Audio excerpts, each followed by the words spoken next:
The porch light flickered when I found my son's handwriting on that contract, the paper shaking in my grip. Still, I forced my breath calm as I traced the signature I once trusted without question.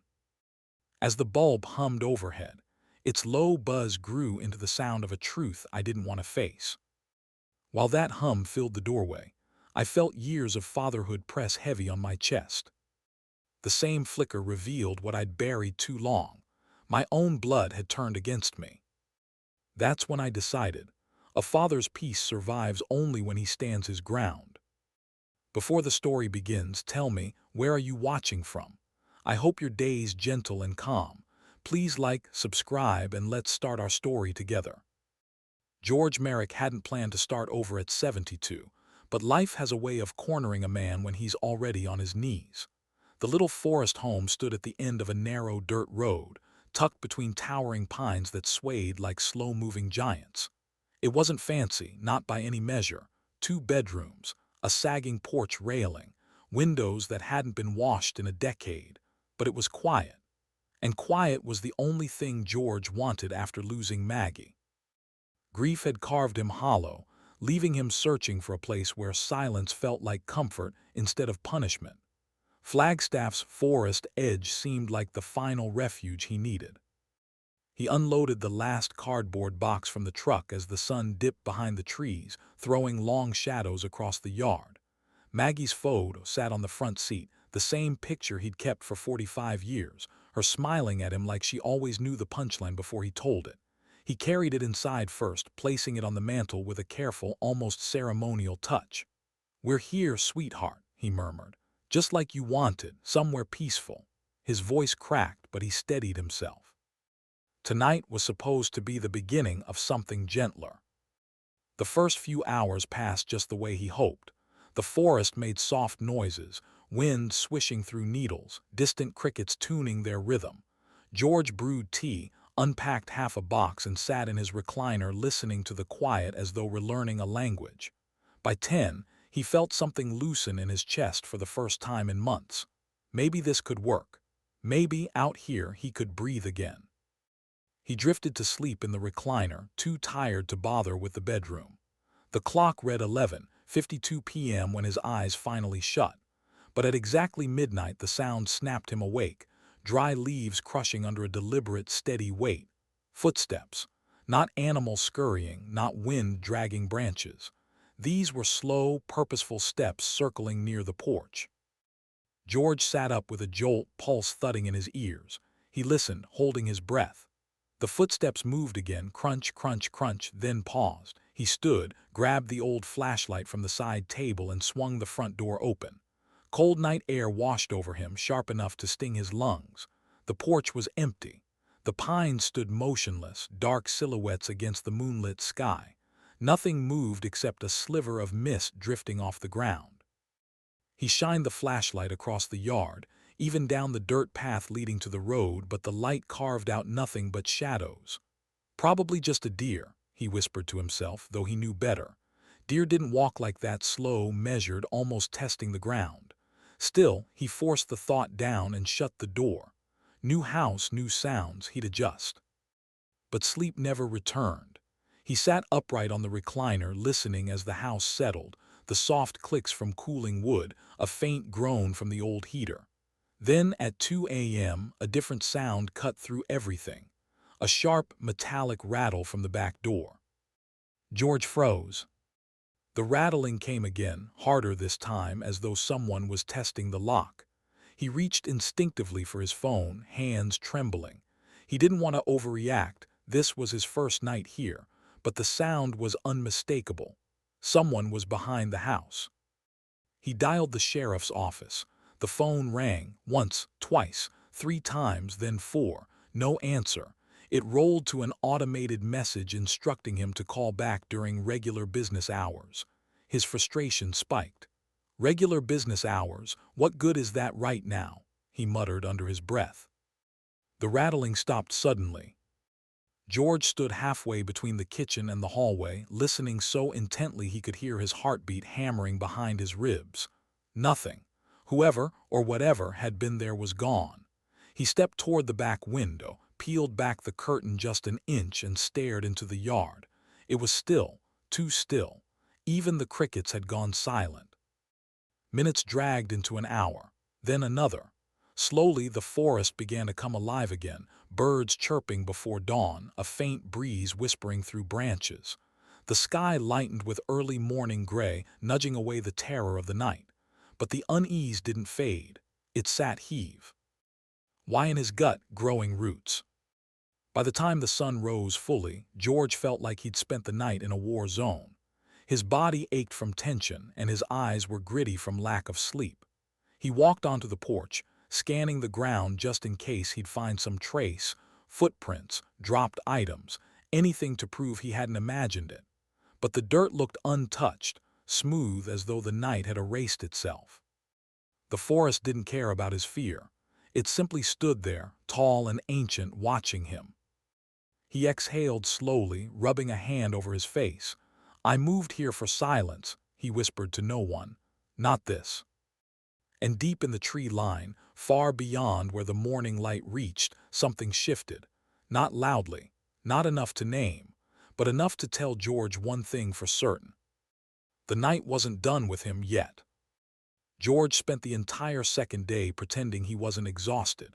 He unpacked a few more boxes, tightened the back door lock twice, and walked around the property as if familiarity alone could erase the memory of last night's rattling. By evening, he tried convincing himself it was nerves. Grief mixed with isolation could play tricks on any man's mind. But deep down, he knew the forest wasn't lying to him. Something, or someone, had been out there. By the time the sun dipped behind the ridge, the house settled into that same heavy quiet as the night before. The air grew colder, sharper, carrying the resin smell of pine. George kept every light on, though he lied to himself that it was only because he hadn't installed curtains yet. He made tea, sat in the living room, and pretended to read. But his eyes kept shifting to the windows, listening for that one sound that didn't belong. It came just before midnight, soft, almost hesitant at first. Whispers. Not words, not sentences, just faint murmurings, drifting like threads of breath across the thin glass of his bedroom window. George froze, the book slipping from his hands. The whispers grew clearer, not louder but closer, weaving through the slats of the siding. Two voices, maybe three. He couldn't make out what they were saying, but the tone made the hair rise on the back of his neck, low, concentrated, like people coordinating. He stood quietly, moving toward the window with the slow caution of a man stepping into deep water. The bedroom was dark except for a sliver of moonlight. He peeked through the edge of the curtain, heart pounding so hard he felt it in his throat. Between the trees, flashes of white light darted like fireflies. No, not fireflies. Flashlights. Several of them weaving through the forest in deliberate patterns. Not random swaying or clumsy stumbling. These moved with intent. George whispered to himself, "Teenagers don't move like that." His hands trembled as he dialed the sheriff's office again. But this time, Sheriff Alan Boyd answered with a sigh that made George's frustration flare.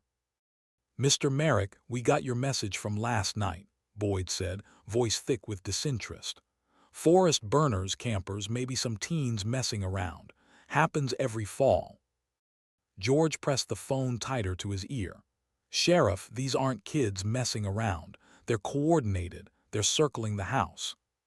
"Circling," Boyd repeated with skepticism. "It's a forest, sir. People wander. You're new out here. Sounds carry different." "I know what I heard," George snapped, surprising even himself.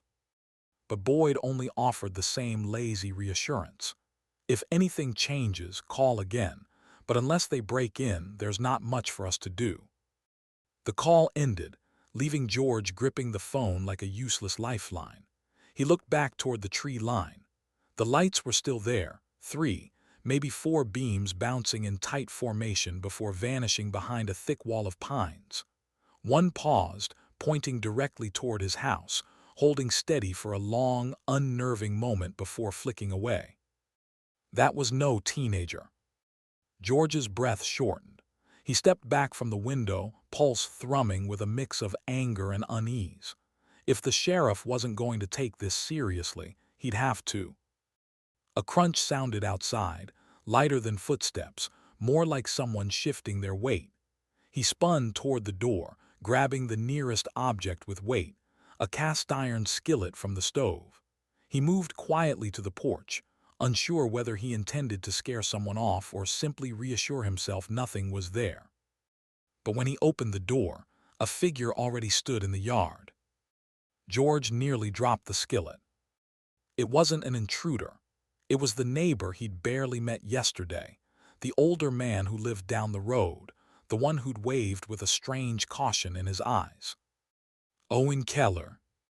Owen stood just beyond the reach of the porch light, a bulky coat draped over his narrow shoulders, his face half-shadowed.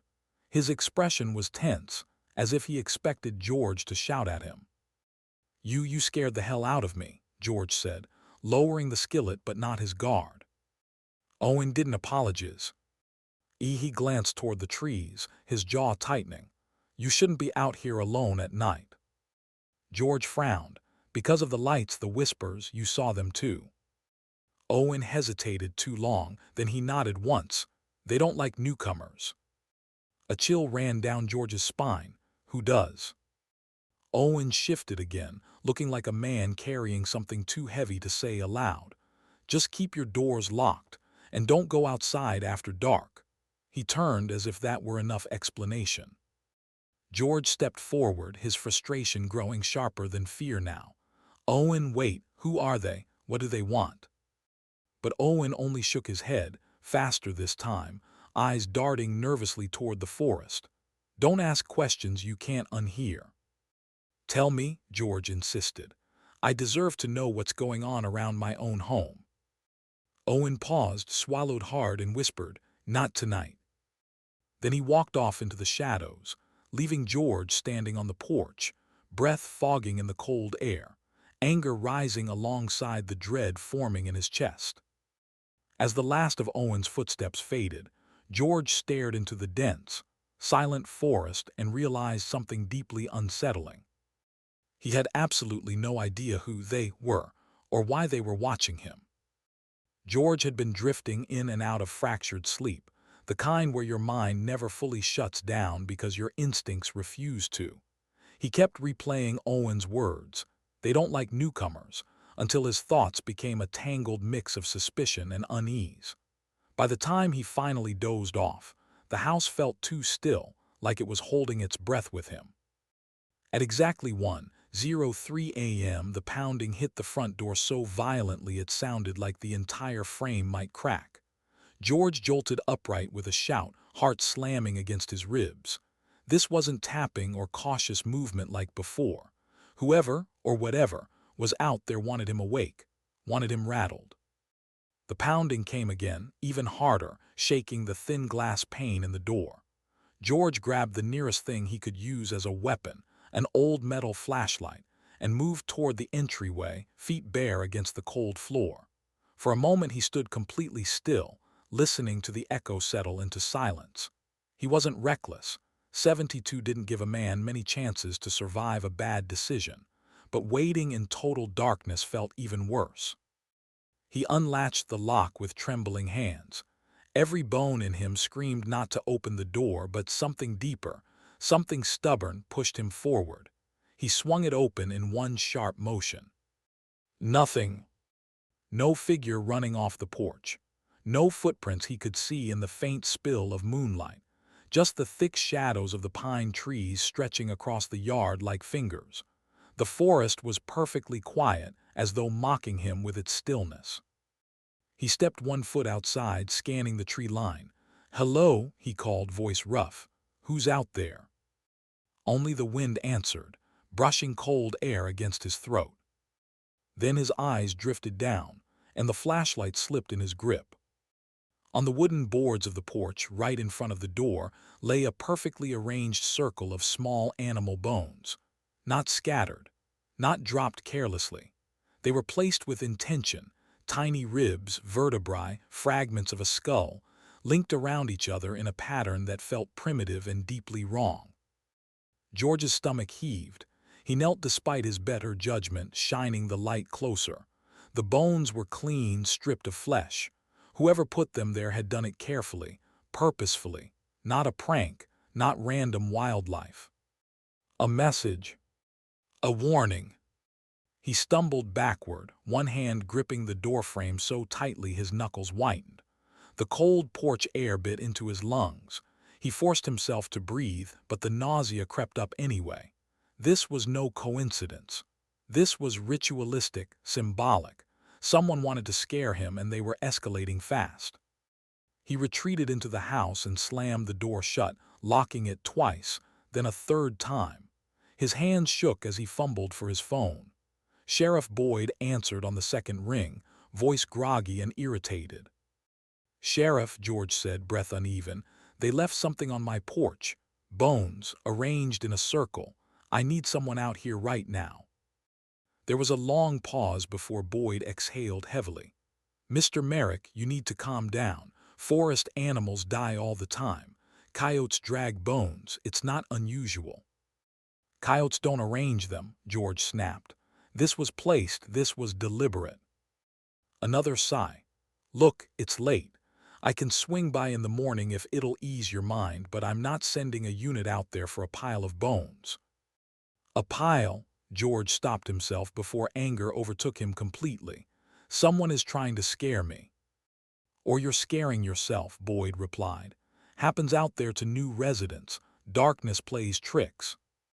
The line went dead before George could say another word. He stared at the phone in disbelief, heat rising under his skin, not from fear, but from the sickening realization that the sheriff had already decided he was just a lonely old man jumping at shadows. He set the phone down, pressing both hands against the counter to steady himself. Rage, fear, and humiliation churned together until he felt dizzy. He paced the small kitchen, trying to make sense of it. Then his phone buzzed again, this time with a familiar ringtone. "Daniel." George hesitated before answering, but eventually pressed the phone to his ear.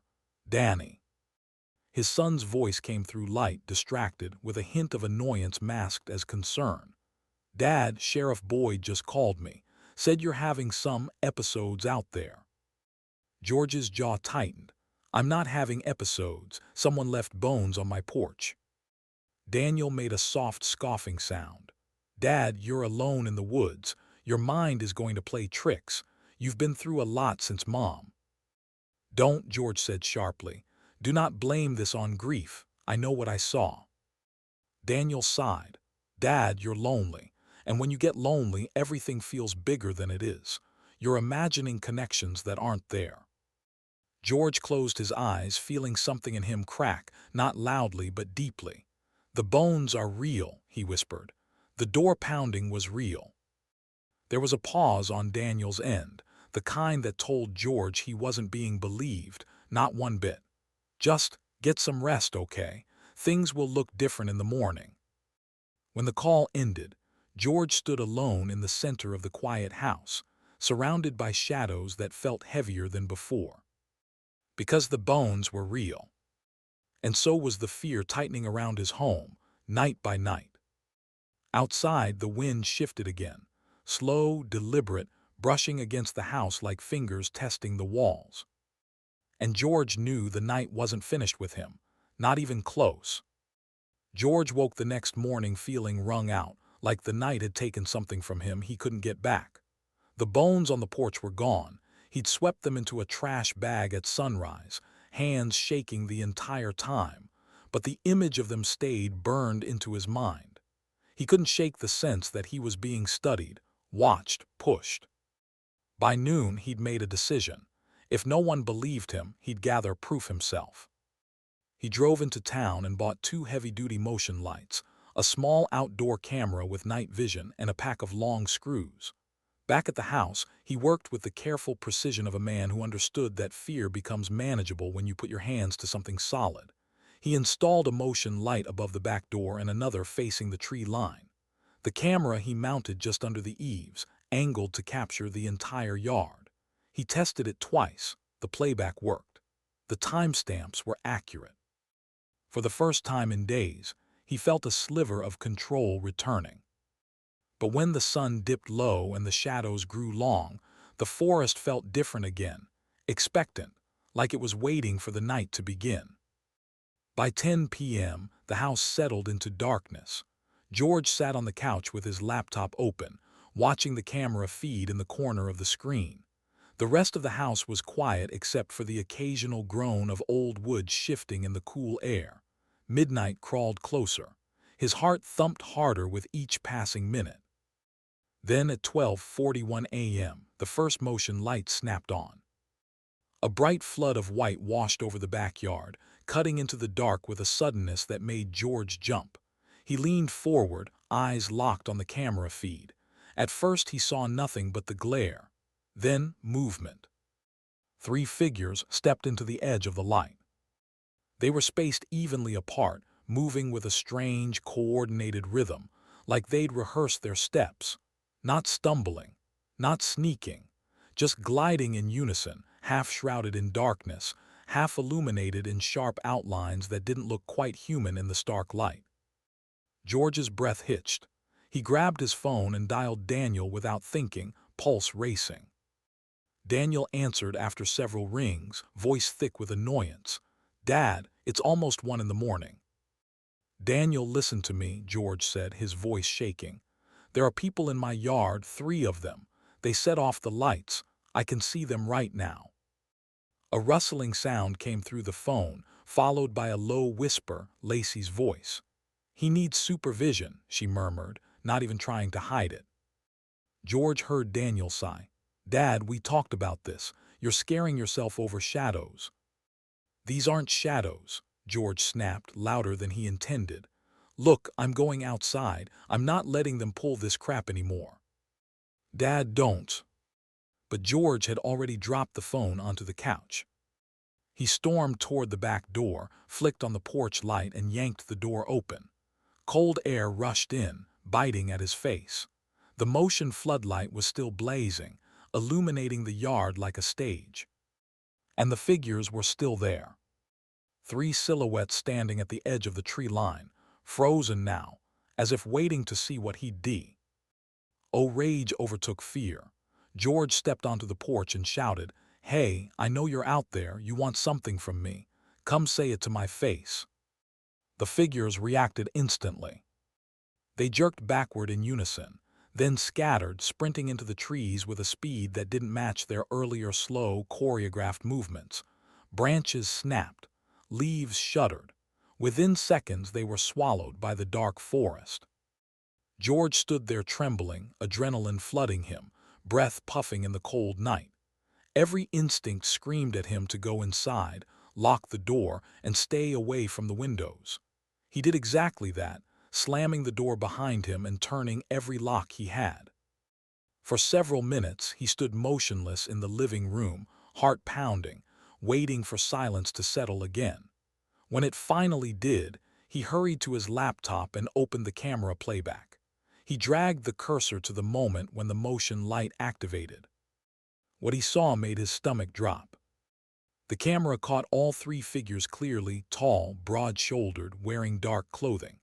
Their faces were covered with cloth, bandanas or masks tied around their heads, only eyes visible.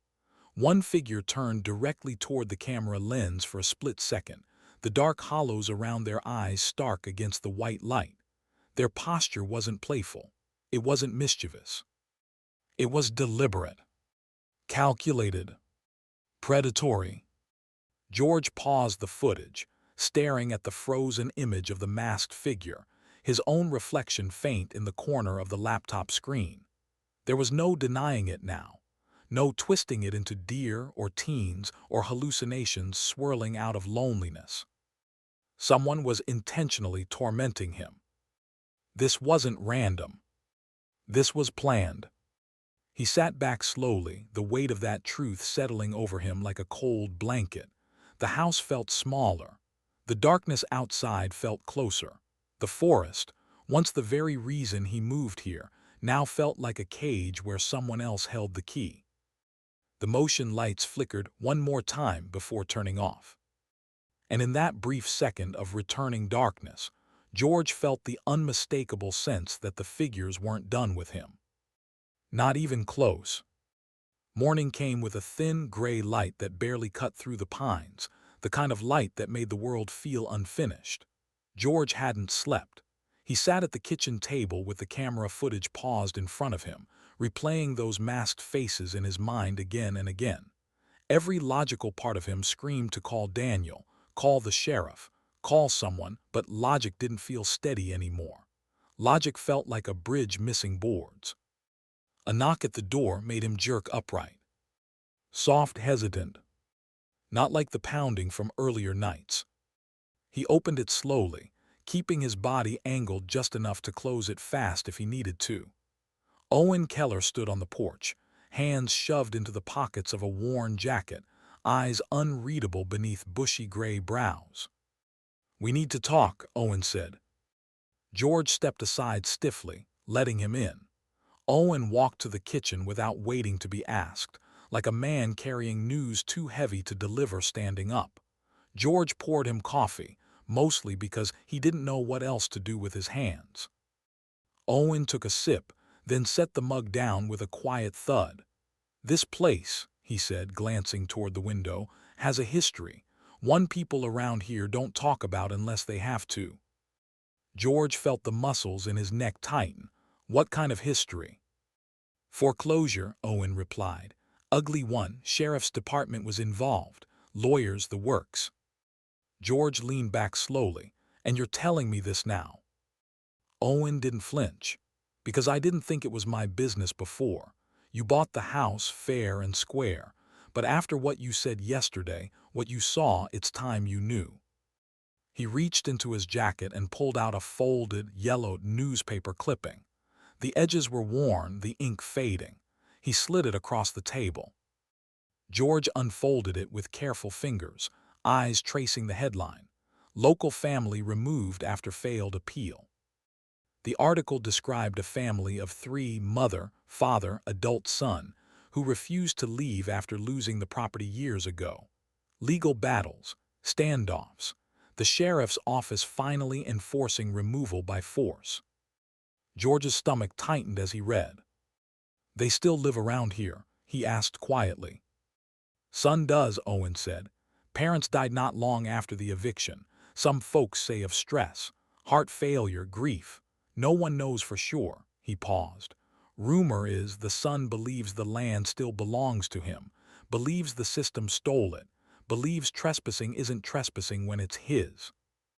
George felt a heavy dread settle in his chest. "You think he's the one who's been coming around at night?" "I think he's part of it," Owen said, "but not all of it. There are others, kids who run with him, some men he grew up with, people who hold grudges longer than most can remember why." He exhaled slowly. "And they don't like newcomers." Geo. RGE swallowed hard. "So the bones on my porch, the masks, that was about the land." "Mostly," Owen said, "but that's not the whole story." He tapped the clipping. "Look at the picture." George turned the newspaper slightly.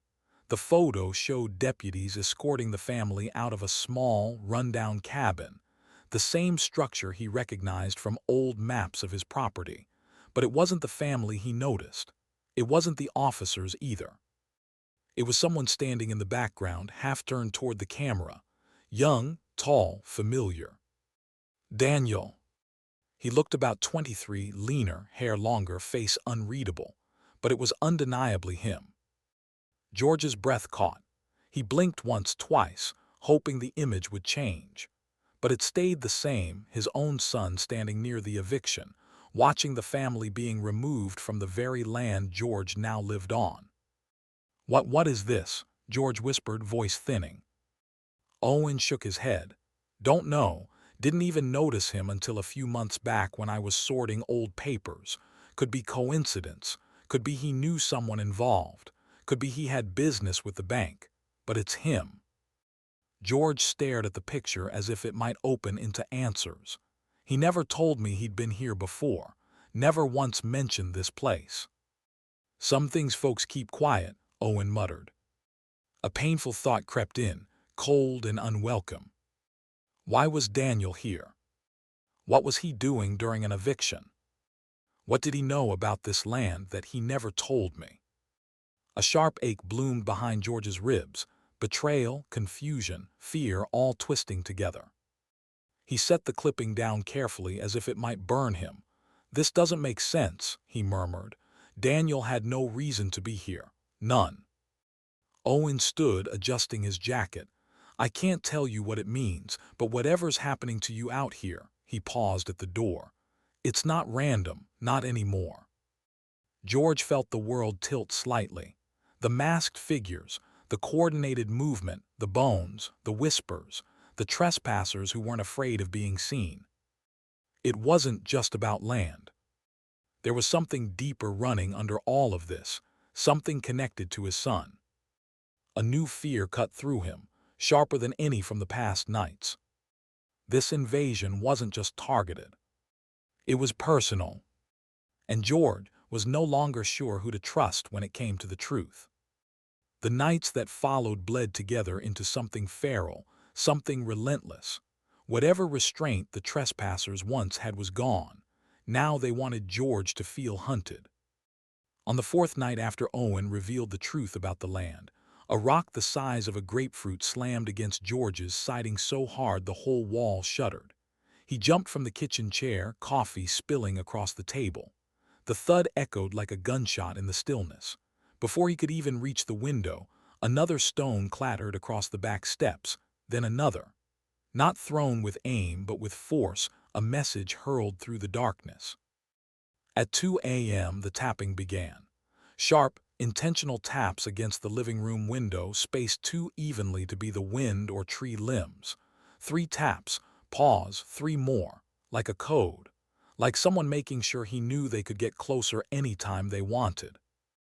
George sat in the dark with his hands clenched, jaw locked, breath trembling between anger and fear. He didn't open the curtains. That was what they wanted, to make him look, to make him surrender the last scraps of peace he had. But when dawn finally arrived, peace wasn't what he found. Footprints, dozens of them, circled the house like a ring. Fresh, crisp impressions in the soft earth, too many sizes to belong to one person. Some large, some small. Tracks leading straight to his windows, the porch, even the bedroom wall. Whoever had been here last night hadn't crept quietly. They de-surrounded him. He knelt, touching one print with his fingers. Cold, fresh. His stomach twisted. These weren't kids wandering around. This was deliberate stalking. It made the air feel tight, as if the forest itself were closing in. He photographed everything, then called Daniel. He didn't expect comfort, not after the picture Owen showed him, but he needed to hear his son's voice, needed something human to anchor him. Daniel answered on the second ring, already sounding defensive. "Dad, you can't keep calling me every time you hear something outside." "It's not just sounds," George said. "There are footprints, rocks thrown. Someone tapped on the windows last night." A long exhale came through the phone, followed by muffled movement. "Dad, listen. You're tired, you're isolating yourself, you're declining mentally. It happens. We need to talk about getting you somewhere safer." George went still. "Declining mentally," he repeated, voice low. "That's not an insult," Daniel said too quickly. "It's concern. You're alone in the woods, grieving, and you're getting worked up over shadows." "I'm not imagining footprints," George snapped. "I'm not imagining ox hitting my house." In the background, Lacey's voice drifted through, sharp, irritated but low enough to pretend she wasn't meant to be heard. "He needs supervision, Daniel. You need to take steps, before something happens." "Steps?" That word hit George harder than any rock outside. He didn't know exactly what Lacey meant, but he knew it wasn't good. Guardianship, control, his house, his independence, his life reduced to paperwork and signatures while someone else pulled the strings. "Dad," Daniel said, softer now but no less distant, "we'll come by soon. Just don't do anything dramatic." George hung up without responding. Not dramatic. He looked at the ring of footprints outside his window and felt something sour rise in his chest. His own son didn't believe him. Worse, he sounded like a man already preparing a legal argument. And Lacey, she was pushing him, pushing Daniel, pushing for control. By noon, George drove to the sheriff's office again, carrying photos of the footprints, the rocks, the damage. Sheriff Boyd listened without listening, flipping through the images like he was flipping through coupons.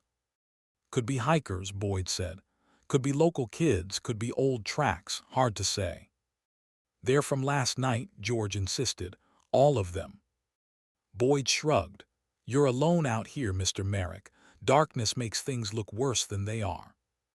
But this time, someone else was listening. A woman stepped out from an office down the hall, short black hair, sharp eyes, detective's badge clipped to her belt. Merrick, she asked. George Merrick. George turned. Yes. I'm Detective Rachel Hinds. She held out a hand, firm, steady. Boyd finally logged your complaints this morning. I read everything. Boyd looked irritated. Hinds didn't care. I'd like to come out and see the property myself, she said. Footprints, window taps, the bones, it's too much to ignore. The breath George didn't realize he was holding finally released. Someone believed him. Someone took him seriously. Thank you, he whispered. Hinds nodded once. You're not crazy, Mr. Merrick. Something's happening out there. And something about the confidence in her voice made George feel both relieved and terrified. Because if a detective wasn't brushing this off, it meant danger wasn't imagined. It was real. And getting closer. By the time the seventh night settled over the trees, George felt stretched thin, like the forest had been pulling threads from him one by one. Detective Hinds promised to come by in the morning, but Night didn't care about promises. Night had its own schedule, its own cruelty, and it always arrived early. George tried staying awake on the couch, the motion lights visible through the window, the camera feed open on his laptop. The house creaked under the shifting temperature, but he'd learned those sounds by now. He knew what was natural and what wasn't. It was just after midnight when the wrong sound came. Not tapping, not footsteps. A shattering crack that split the silence in half. George flinched so violently his mug fell to the floor. The sound came again in his memory before his body caught up, breaking glass, his glass. He stumbled to his feet and rushed into the living room. The window beside the couch had exploded inward. Shards littered the carpet like ice, glinting under the lamp. A rock the size of a fist rolled to a stop near his shoe, still warm from impact. For a split second, George froze. Then instinct slammed through him like cold water. He darted to the porch, heart thundering in his chest, and flung open the door. Just in time to see someone sprinting toward the trees. A dark figure, hooded, fast. George didn't think, couldn't think. Rage burned straight through the fear, and before he knew it, he was running too, feet pounding across the yard, breath catching in the cold night air.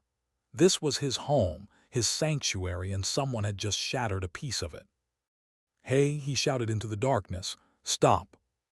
The figure didn't slow, not even a misstep, just plunged deeper toward the tree line. But adrenaline pushed George farther than he thought he could go at 72, his legs moving with a desperation he didn't know he still had. He lost sight of the figure just as they slipped behind a cluster of pines.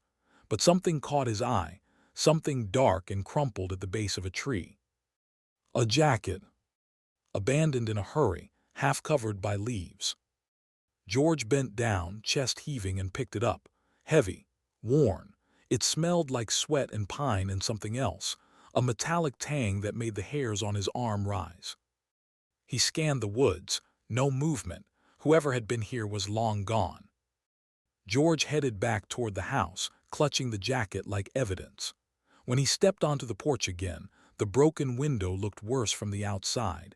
Jagged glass still clinging to the frame, wind pushing cold air into the house. He swallowed hard, walked inside, and shut the door behind him. He set the jacket on the kitchen table, hands trembling as he unzipped the front pocket. Inside was a folded piece of glossy paper. A photograph. He unfolded it slowly, dread tightening his throat. It was his house, his exact house, nestled between pines, porch sagging, gutters rusted. But the photo wasn't recent. The siding was more faded, the grass taller, the door a different color. This picture had been taken months, maybe a year, before George ever bought the place. His pulse thudded heavily in his ears. He flipped the picture over. On the back, written in familiar looping handwriting, were 3 words. Needs work, worth it. George's knees weakened. He gripped the edge of the table to keep from collapsing. Daniel's handwriting. There was no mistaking it. Years of birthday cards, grocery notes, messages stuck under magnets on the fridge. They all had that same tilt, that same curve of the W. Daniel had seen the house before George bought it. Daniel had taken a picture of it. Daniel had been here. George forced himself to breathe, though each inhale felt jagged. Questions crashed through him, loud, overlapping, frantic. Why had Daniel been here? What did he mean by worth it? Why had he never mentioned it? Why had he acted so shocked when George told him about the listing? The world tilted slightly. His hands went cold. If Daniel knew about the house long before George did. If he'd been present at the old eviction. If he'd kept that a secret. Then the trespassing, the harassment, the nightly terror. Maybe it wasn't just angry strangers clinging to old land. Maybe someone else was connected. Someone closer. Someone inside George's own life. He stared down at the jacket, the photograph, the handwriting that struck like a blade. The truth sat heavy in his chest, too heavy to ignore now. This invasion might not be random. It might be orchestrated. And Daniel, his own flesh and blood, might be knotted somewhere deep inside it. George didn't want to believe it, but the evidence lay on his kitchen table, impossible to deny. Outside, a branch snapped sharply in the dark, too loud, too deliberate. The forest wasn't finished with him yet. George didn't sleep.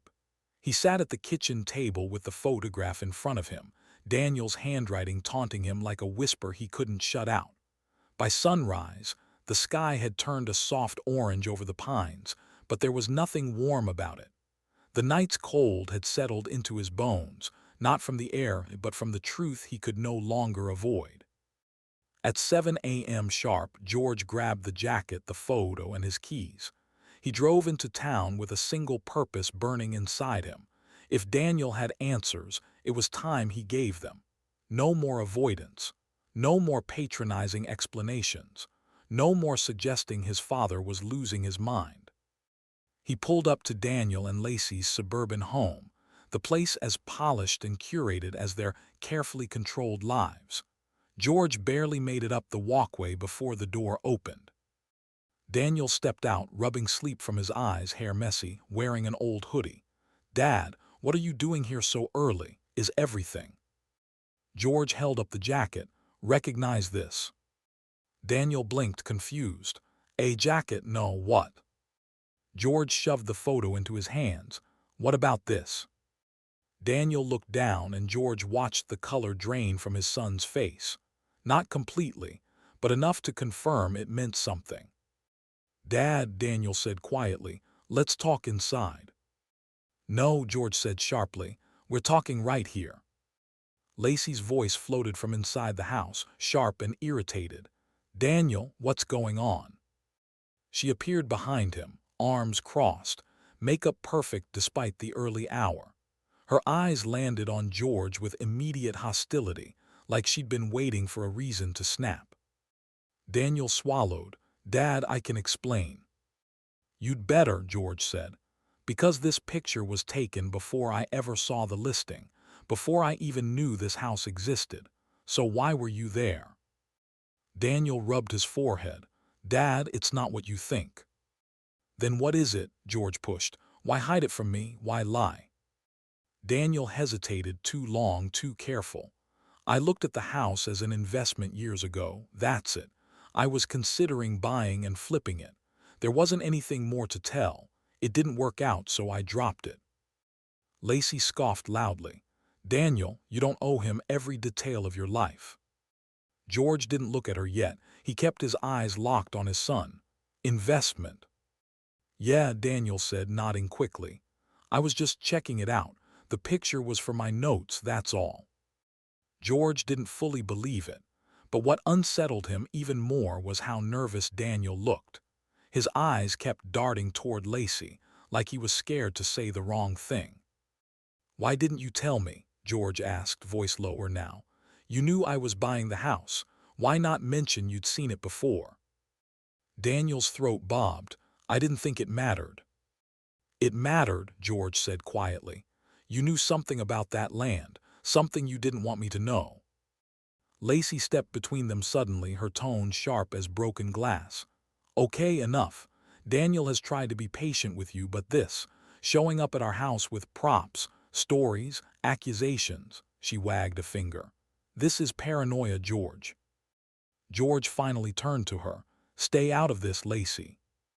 Her face hardened. No, someone has to protect Daniel from your delusions. Daniel stared at the ground, not defending either of them. George's jaw tightened. Delusions. Someone smashed my window last night. Someone left bones on my porch. Someone is circling my house every night. And now this photograph shows my son was on that land years before I knew it existed. Dad, Daniel whispered, you're scaring me. But as he spoke, George's eyes drifted to his forearm, where a dark purple bruise peeked from under the sleeve. Not a small bruise, a grab-shaped bruise, fingers. Someone had gripped him hard. George pointed. What happened there? Daniel yanked the sleeve down quickly. It's nothing.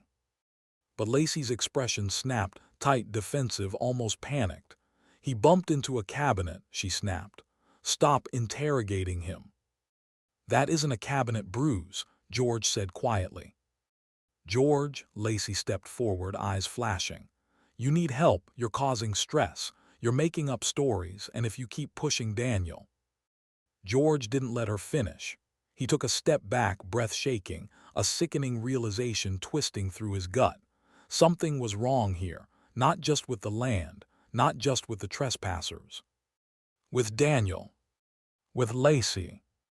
And maybe whatever was happening to him wasn't coming from one direction at all. It was coming from several, converging around him like wolves tightening a circle. He turned without another word and walked back to his truck. Daniel didn't call after him. He just stood in the doorway, small and silent, next to his wife. George drove away with his chest burning, hands tight around the wheel. 5 minutes down the road, his phone buzzed. Detective Hins. We need to talk, she said the moment he answered. I've found something about a local group that's been trespassing at night. George inhaled, the dread settling deeper. The circle around him was closing, and now he knew betrayal was waiting inside it. Detective Rachel Hins didn't waste time with pleasantries. When she pulled up beside George's truck on the narrow Forest Service road, she stepped out, already scanning the tree line, hand resting near her hip like she expected something to move. The morning sun broke through the branches in thin streaks, but nothing about the light made the forest feel safer. Follow me, she said. I want you to see something firsthand. George got out slowly, his legs still stiff from the tension of the last few days. Where are we going? Hins pointed deeper into the woods. Property that borders yours, technically county land now, but the group I'm investigating, people who have been trespassing, they've been using something out here. I didn't want to tell you until I confirmed it myself. George fell into step behind her. The forest grew denser as they walked, branches catching the edges of his jacket. Every sound, the crunch of pine needles, the distant creak of trees shifting, felt sharper, like the woods had ears. After a quarter-mile, the path widened slightly, revealing a collapsed fence and a narrow clearing. There, nestled between thick trunks and draped in shadows, sat a small, decaying cabin. Its roof sagged. Half the windows were boarded. Moss ate at the wood. It looked abandoned decades ago, but the air around it felt alive in an unsettling way, alive with recent footsteps. "This where they're coming from?" George asked quietly. Hinds nodded once, at least sometimes. She pushed the door open with a gloved hand. The hinges groaned, the sound low and eerie, as if the building itself resented visitors. George stepped inside behind her, breath catching at what he saw.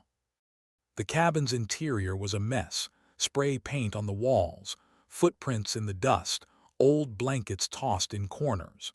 But one phrase repeated in black, angry letters across the peeling planks. "Take back what's ours." The words were scrawled over and over, the strokes jagged, uneven, furious. George's stomach tightened. "This is about the land." Hinds nodded. "It appears so. Whoever was forced off this property years ago, some of them didn't let it go." George moved deeper into the room, careful not to step on anything. In the back corner sat an old table covered in papers, wrappers, and trash. Hinds walked over and picked up a large sheet pinned under a rusted lantern. "A map." She unrolled it on the table, smoothing the edges. George leaned in. It was a printed topographical map of the surrounding forest. Lines marked pathways, ridges, trails, and right near the center, circled in a thick red marker, was his home. His property wasn't just noted, it was targeted. His throat tightened. They planned it, they planned all of it. Hinds didn't disagree. "This is coordinated harassment, maybe more." George rubbed his hands over his face, the image of the circled house burning into his mind. "Why? Why me? I didn't evict anyone. I didn't take anything from anyone." "You bought something they believe was stolen," Hinds said gently. "To them, you're part of the system that wronged them. Rational, no, dangerous, very." George's breath trembled. "Daniel saw this land before I bought it," he murmured. "He knew something, but I don't know what." Hinds looked up sharply. "What do you mean?" He hesitated before answering. "I found a photo of my house before I owned it. Daniel took it years ago." Hinds' eyes narrowed. "Does he have connections in real estate, banking?" "I don't know anymore," George whispered. She studied him for a long moment before turning back to the debris on the floor. She crouched and picked up something small, an empty food container. She held it up for George to see. "Recognize this." George leaned closer, his chest clenched. It wasn't the container itself. It was the sticker on the side. A little circular logo from the specialty grocery store where Lacey worked. The same store whose bags she often carried. The same store she bragged about getting free samples from. His breath left him in a single, stunned exhale. "No," he whispered. "No, this can't be right." Hinds watched his reaction carefully. "I've found 3 of these, same store, same brand, all recent." George shook his head as if trying to dislodge the thought forming too clearly. "Lacey, out here, feeding them. Why would she?" Hinds cut him off, voice level. "Don't jump to conclusions yet, but I need you to be very careful. If she's connected, even in a small way, she's not someone you confront alone." George's hands shook. "I never should have been alone in any of this." Hinds put the container back where she found it. "Let me do my job, I'll dig deeper, but I'm telling you now, don't go back to her house. Don't try to pry. These people escalate when cornered." George nodded numbly, but the weight pressing against his ribs didn't lift. If Lacey had any part in this, feeding the trespassers, supporting them, maybe manipulating Daniel, then the betrayal cut deeper than he could stomach. They left the cabin in silence, but the graffiti felt like it followed him out, those jagged letters burning into the back of his skull. "Take back what's ours." When George finally reached his own driveway, the house looked smaller, frailer, like a wounded animal waiting for another strike. He stepped inside and locked the door, his breathing unsteady. The cabin, the map, the containers. Lacey. Every piece clicked together in the most terrifying way. For the first time since moving in, George felt something new. He wasn't just being hunted. He was surrounded. Detective Hinz arrived at George's house the following afternoon with a look that told him the news she carried wasn't just important, it was devastating. She didn't bother asking to come inside.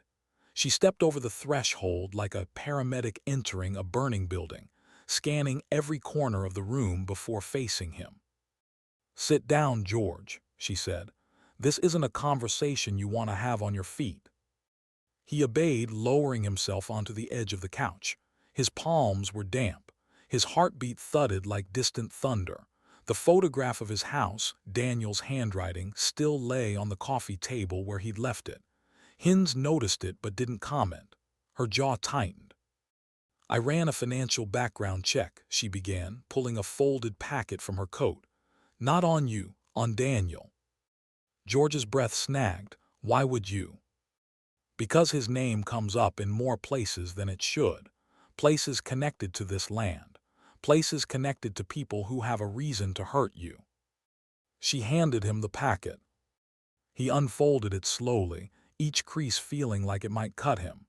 The first page hit like a punch to the chest. Private debt balance, $183,600. High-interest lenders, missed payments, court threats, a downward spiral printed in ink. For a moment George couldn't speak. His mouth worked but no words came. Daniel had never mentioned debt, never hinted at trouble. He talked about money problems here and there, bills, car repairs, credit cards, but nothing like this. Nothing life-altering. I don't understand," George whispered. Hin sat forward. "Lacey does." George lifted his eyes, confusion twisting into something darker. "What do you mean?" "Daniel didn't fall into this alone," Hin said. "I talked to a source in the sheriff's office, someone who's overheard Lacey asking questions about guardianship laws. Specifically, what happens if an elderly parent is declared mentally unfit?" The room seemed to tilt. George gripped the armrest to steady himself. "No," he said quietly. "No, she wouldn't." "She would," Hin said, "and she did." George's throat tightened until it hurt. "Explain, please." Hinz folded her hands. "Lacey convinced Daniel that if you appeared unstable, confused, paranoid, unable to care for yourself, the court could put him in control of your estate, your house, your finances, everything." George felt his pulse drop into a sickening, hollow beat. "That home is worth money, George," Hinz added gently. "A lot of money, more than enough to erase Daniel's debt." A numbness spread through his chest. "Daniel wouldn't do that to me." "He didn't start it," Hinz said, "but he didn't stop it either." She reached into her coat again and pulled out another document, a printed bank statement. Cash withdrawals, consistent, always in the late evening, always in similar amounts. "Lacey paid locals," Hinz continued, "including the son of the evicted family, paid them to trespass, to harass you, to rattle you, to make you look like a man unraveling under pressure." The world around George blurred. He tried blinking it away, but the truth only sharpened. "The nightly invasions," she said quietly, "weren't a coincidence. They were staged, orchestrated, every rock, every whisper, every figure in the tree line. This wasn't random intimidation." She paused, letting the weight settle. "It was a plan." George felt something inside him fracture, a deep, internal soundless breaking. "Daniel let this happen." Hinz hesitated before answering, her voice tightening. "He didn't know it would escalate to violence. I don't think he expected windows to be smashed or for you to be terrified for your life. But he knew enough. He knew they were watching you, knew they were pushing you, and he didn't stop it." George pressed his fist against his mouth, his chest shaking. Betrayal sat like a stone in his lungs. He remembered Daniel as a boy, small hand gripping his, laughing in the backyard, asking for one more push on the swing. That boy had grown into a man who stood by while strangers tormented his father at night. He needed the money, Hin said softly. Lacey saw that desperation and weaponized it. She promised him an easy fix if he played along, a shortcut out of debt, a future, and she manipulated him until he believed it. George's eyes burned. He should have come to me, he should have told me. I agree, Hin said, but he didn't, and now things have gone too far. George stared down at the packet of debt statements, the numbers blurring. My own son, he whispered. My own son stood there and let me think I was losing my mind. Hins leaned forward, voice firm. George, listen to me. This isn't your fault, and it's not your job to fix his mess. Right now, you need to think about your safety. He lifted his head hollow-eyed. What do I do? You protect yourself, she said. You stay alert. You don't answer the door at night. You document everything. And you stay away from Daniel and Lacey until I can build a case. George swallowed hard. They did this. They all did this.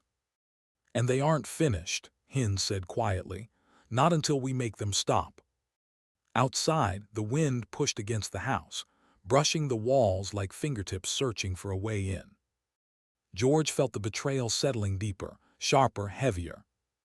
And he understood now. He wasn't just fighting strangers in the dark. He was fighting his own blood. George had reached a point where fear no longer froze him, it sharpened him. After Hins left with her stack of evidence, after the house grew quiet again, he stood in the center of the living room and made a decision he should have made long ago. If they wanted a helpless old man, they chose the wrong one. He drove into town that afternoon and bought what the budget, the law, and his shaking hands would allow. 2 industrial floodlights, new locks, reinforced brackets for the doors, and a legally purchased shotgun with 3 boxes of shells. The clerk didn't ask questions. Men with eyes like George's didn't inspire small talk. Back home, he worked through dusk. He drilled new bolts into the back door, installed the floodlights high on the corners of the house, angled outward like watchful guardians. Wires coiled around his boots as he secured motion sensors, triple-checked the camera feeds, tested the alarm system twice. Sweat clung to his collar despite the cold. By the time night fully settled, his property glowed under a halo of white light. No more shadows for trespassers to hide in. No more easy approach. If they came back, the whole forest would see them. For the first time in weeks, George felt a sliver of control returning. It didn't erase the betrayal, but it steadied his hands. He was sweeping up the last of the loose wiring on the porch when headlights flashed down his driveway. A silver SUV rolled to a stop, engine humming, and George's stomach hardened instantly. Lacey stepped out. Her hair was perfect, her coat expensive, her expression already twisted with disdain, as though the scent of pine offended her. She marched across the gravel like the ground owed her something. George, she snapped before she reached the porch, we need to talk now. He didn't move. I don't think we do. Oh, I think we do, she said, stabbing a finger toward him. Daniel told me what you've been saying, accusing, manipulating, turning him against me. George swallowed his anger. Daniel needs the truth, not whatever you've been feeding him. Lacey's mouth curled into something cold. The truth is you're unraveling and you're dragging my husband down with you. She stepped closer, lowering her voice. Do you know how selfish you've become? Daniel is terrified you're losing your mind. And now you're spreading lies about me, about some conspiracy. You're pathetic. George reached slowly into his jacket without breaking eye contact. He pressed record on his phone. Lacey kept going, oblivious. I've put up with you long enough. You're making Daniel choose between us, and let me be clear, you will lose. You already are. George's voice came out calmer than he felt. You paid people to harass me. Her eyes flashed not with innocence but irritation. She stepped closer still, inches from his face. I don't care what you think you know, she hissed. You won't last winter out here. And when you break, when you finally fall apart, Daniel will thank me for making the hard decisions." George's breath hitched. She didn't stop. "You're one bad night away from proving everything I've been saying, and trust me, bad nights are coming." Her words slid through the cold air like knives. George let the silence stretch after she finished, letting her own threat hang around them. Then he lifted the phone just enough for her to see the red recording dot. Her face drained of color. He didn't say a word. He didn't have to. She spun on her heel, stormed back to the SUV, and peeled out of the driveway so fast gravel sprayed across the porch. George stood there long after her taillights disappeared between the trees. His hands trembled not from fear, but from the aftershock of realizing just how far she was willing to go to destroy him. He sent the recording to Hinz immediately. She called within minutes. "This is good," she said. "Very good. It's coercive, threatening, manipulative, exactly what I needed to strengthen the case. I'll forward this to the district attorney's office tonight." "Is it enough to stop her?" George whispered. "Not yet," Hinz replied, "but it's enough to put pressure on her, enough to make her slip." A pause. "George, listen to me. Stay vigilant. Everything you're doing, the lights, the locks, keep it up, because I just received 2 separate reports from locals." George's grip tightened around the phone. "What kind of reports?" "People saw the trespassers gathering again," Hinz said. "Same group, same patterns, near the old cabin. They're planning something." A chill slid down George's spine. "They're not done," Hinz added. "Not even close." When the call ended, George locked the door, drew the curtains, and walked slowly through the house, every light on, his shotgun leaning against his hand like a heavy promise. Outside, the wind began to rise, a low, building howl weaving through the pines. The sky darkened faster than usual, clouds churning in from the west. Thunder rumbled somewhere far beyond the ridge. A storm was coming. In the sky. In the forest. In George's life. And this time, he wouldn't be caught unprepared. By nightfall, the sky had turned the color of bruised steel. Wind rolled through the pines in restless waves, bending branches until they creaked like old bones. George stood at the window watching the storm gather, the kind of Arizona tempest that didn't come often, but when it did, it came hungry. Rain struck first, a few scattered drops splattering against the glass. Then the sky ripped open. Sheets of water hammered the roof in violent pulses, blurring the yard into a wash of gray. Lightning flashed behind the trees, illuminating the forest in eerie, skeletal outlines. George tightened the final board across the living room window. He had already covered the back door, the kitchen windows, and the small bathroom pane. Each nail he drove and felt like anchoring himself against the rising tide pressing in from all sides. The storm was bad, but the night was worse. At 10:47 p.m., just as thunder rolled low across the ridge, the first flash of unnatural light appeared outside. A white beam, then another, then 3 more. Flashlights, moving through the storm like mechanical fireflies, weaving in coordinated arcs through the rain. George felt his chest clench. He grabbed his phone and dialed Hinz immediately. She answered on the second ring, wind roaring on her end too. "Hinz," she said. "They're here," George whispered. "Flashlights, same group, they're moving closer." "Stay inside," she ordered. "I'm 20 minutes out. Deputies are on the way." Lightning cracked again, illuminating the entire yard, and for a split second George saw them. 5 figures, hoods soaked in rain, masks clinging to their faces, moving toward his house with a terrifying, deliberate pace. "Yes, make it faster," he said, voice shaking. He hung up and grabbed the shotgun from the table. The storm thundered against the siding, rain slamming so hard it sounded like gravel. Then came the sound he dreaded most. A hard thud against the back door, followed by another. Then a scraping. They were trying to pry it open. George aimed the shotgun toward the hallway, breath tight, hands steady despite the panic clawing at him.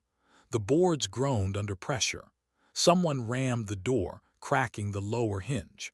Another slammed the window beside it, the boarded frame rattling against the impact.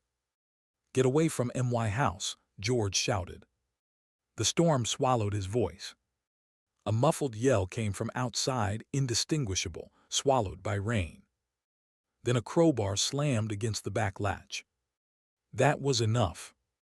George stepped to the center of the living room, aimed upward toward the ceiling corner nearest the back door, away from the direction of any body, and fired a warning shot. The blast echoed through the house, deafening, rolling out the open vents like a cannon. The trespassers scattered instantly. He heard their feet splash through pooling water, heard one of them slip, another curse, another shout for the others to move. Flashlights jerked wildly, bouncing through the trees in frantic zigzags. But one figure stayed too close. Too slow. Lightning split the sky again and George saw him clearly, a smaller frame than the others, thin arms, a hood slipping from his head. Not a man. A boy. He tripped near the woodpile and fell hard, face striking the mud. His hood came completely off, revealing a pale, rain-soaked teenager George recognized from town, a kid he'd seen working at the gas station last summer, wiping down windows and smiling too nervously to make eye contact. The boy scrambled to get up, and that's when George grabbed the porch light chain and yanked. The bulb flared, pushing a weak but revealing cone of light onto the boy's terrified face. He froze, hands half lifted, chest heaving. "Please," the kid stammered, "don't shoot." George lowered the gun but kept his stance firm. "Why are you doing this? Why come here? Why me?" The boy swallowed hard, rainwater streaming down his cheeks like tears. His voice broke when he answered. "She paid us." The storm groaned across the forest like a living thing. George stepped closer, heart thudding. "Who?" The boy's eyes flicked toward the road, where the other trespassers had disappeared. His voice shrank to a whisper George barely heard over the rain. "Lacey, she paid us to scare you, said you'd hardly notice, said it was just to push you a little." George felt everything inside him drop, stomach, breath, certainty. Confirmation. The words were a blade slicing clean through any last shred of doubt. Lacey orchestrated the invasions. Lacey paid them. Lacey escalated the terror. And Daniel, his own son, had stood close enough to hear the truth and done nothing. Before George could say another word, the boy scrambled into the dark, vanishing between the trees. The storm swallowed him whole.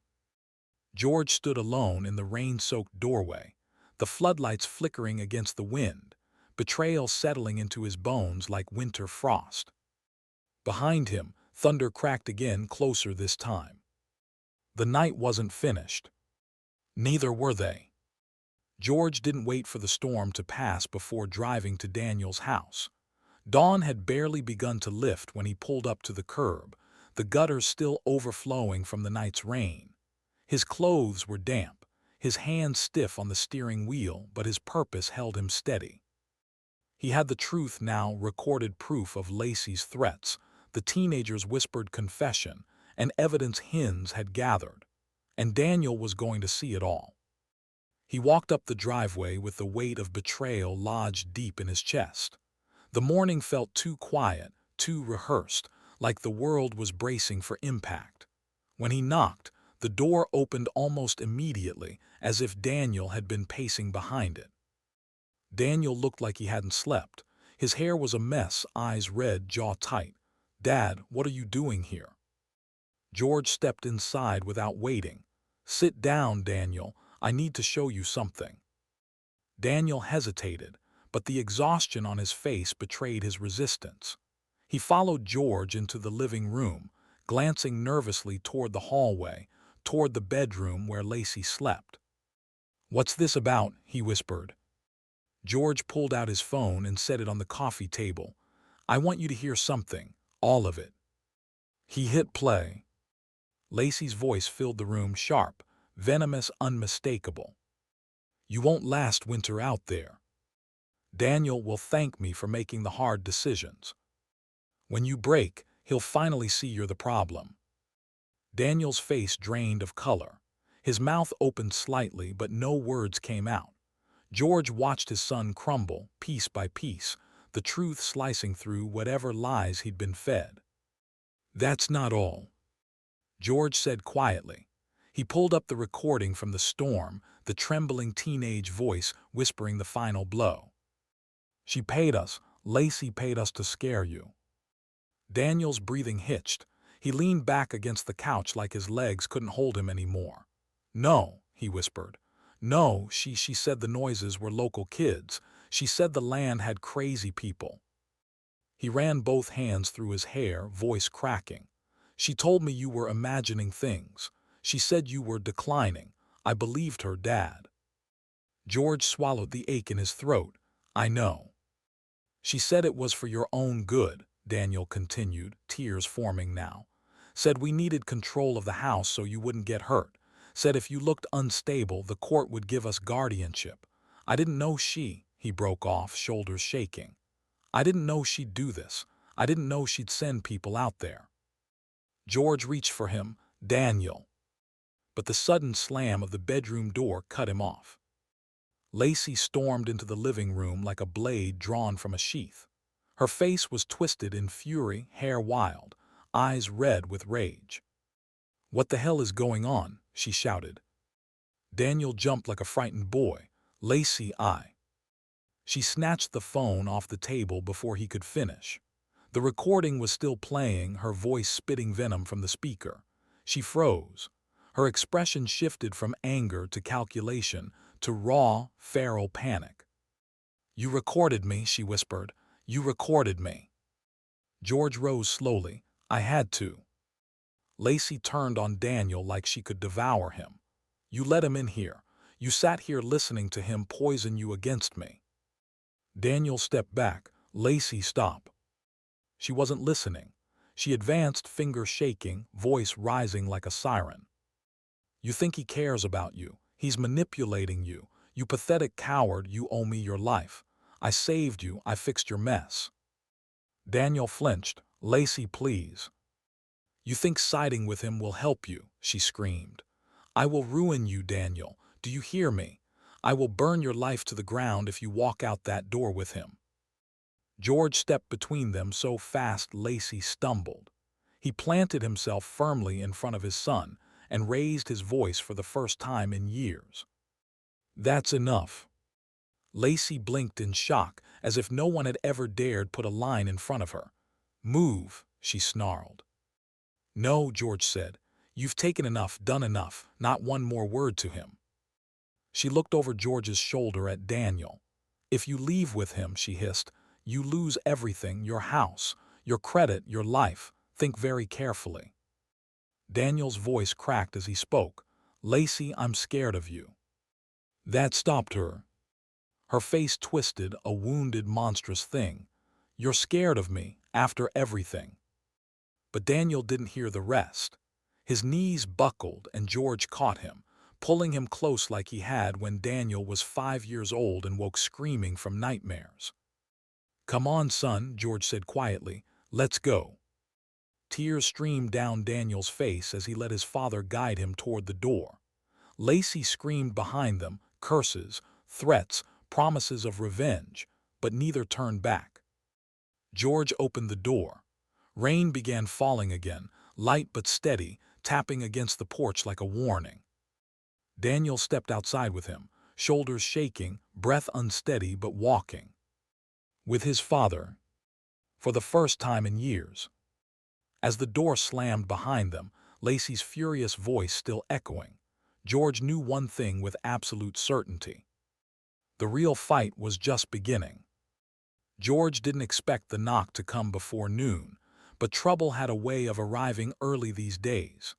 He and Daniel were sitting at the kitchen table, both silent, both exhausted from the emotional wreckage of the night before, when heavy footsteps approached the porch. George stiffened. Daniel did too. A sharp rap hit the door. Daniel swallowed. "Dad, you expecting anyone?" Before George could answer, a familiar voice called out through the wood. "George, it's Detective Hinz. Open up." Relief washed through him. He let her in quickly. She entered with her badge already in hand, rain beading on her jacket, hair damp from a sprint through the drizzle. Her expression was tight. "George," she said immediately, "Lacey filed a report this morning." Daniel's face paled. What did she say?" Hinz exhaled through her teeth. "She told the station you threatened her life, claimed you showed up at her house with a weapon, said you told her she wouldn't survive the week." She looked squarely at George. "Her statement is full of holes, but it's officially logged." Daniel slumped into a chair, rubbing his eyes. She's trying to destroy him." "She won't," Hinz said firmly. "I told the chief to hold the report until I review your recording. I've already submitted it as counter-evidence." She looked between them. "But you both need to know she's panicking, and panicking people make dangerous moves." George felt a chill move through him. What kind of moves? Hinz hesitated, which terrified him more than any answer she might have given quickly. "We intercepted a call this morning from Lacey to a known member of the group that's been trespassing on your property." She pulled out her phone, showing them a timestamp. 9 minutes after she filed the report. George felt anger churn in his chest. "She's trying to escalate. She's trying to finish what she started," Hinz said. Daniel stood pacing. "What does that mean? What is she planning?" But George already knew. He could feel it in the air, in the twitching of the tree branches, in the eerie stillness settling over the forest. "She's calling them back," he said quietly. "All of them." As if the forest had been waiting for those words, a soft rustling echoed outside. Then another. Then the faint glow of moving lights between the trees. Hinz moved to the window instantly, lifting the curtain half an inch. Her jaw tightened. "They're here." Daniel stepped beside her. "How many?" "6, maybe 7, she said. "Maybe more deeper in the woods." The trespassers moved like shadows given purpose, hooded figures spreading out along the tree line, flashlights muted, their formation too familiar to mistake. It was the same group from the storm, only now they weren't hiding behind the weather. They were answering Lacey's call. Hinz pulled her radio from her belt. "Unit 12 requesting immediate backup at the Merrick property. Multiple trespassers gathering with intent. This is a priority call." Static, then a voice. "Units en route. ETA 12 minutes." 12 minutes suddenly felt like a lifetime. Daniel's voice shook. "Dad, what do we do until then?" George's hand found his shoulder, a steady, grounding grip. "We stand together." Daniel looked at him, a mixture of guilt and relief flickering in his eyes. For the first time in years, there was no distance between them, no resentment, no silence, just shared fear and shared resolve. They stepped out onto the porch with Hinz, the wind brushing hard against their clothes. The trespassers stepped closer from the tree line, forming a half circle along the property's edge.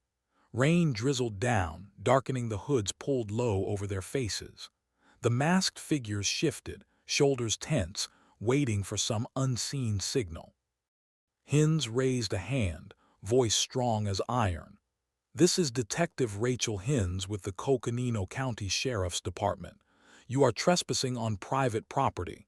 Step back and keep your hands where I can see them." No one moved.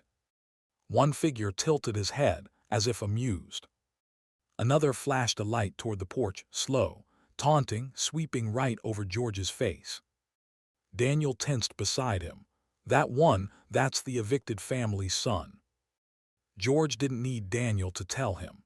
The young man's posture was unmistakable, tall, rigid, full of a bitterness that had aged him too fast. A voice finally called out from the darkness. "This land isn't his, never was." Hinz didn't flinch. "Back away now, backup is on the way." Another flashlight snapped on, then another. The beams hit the porch railing like white-hot knives. The trespassers weren't retreating. They were preparing. Inside George's chest, something shifted, a line crossing from fear into fierce, steady determination. He stepped forward, standing shoulder to shoulder with his son, shielded but unbroken. For the first time in years, they faced danger together. The forest held its breath. Then in the distance, faint sirens broke through the tension, growing louder with every passing heartbeat. Hinds exhaled. Hold the line, they're almost here. Red and blue lights began to flicker between the trees as patrol cars approached from the road.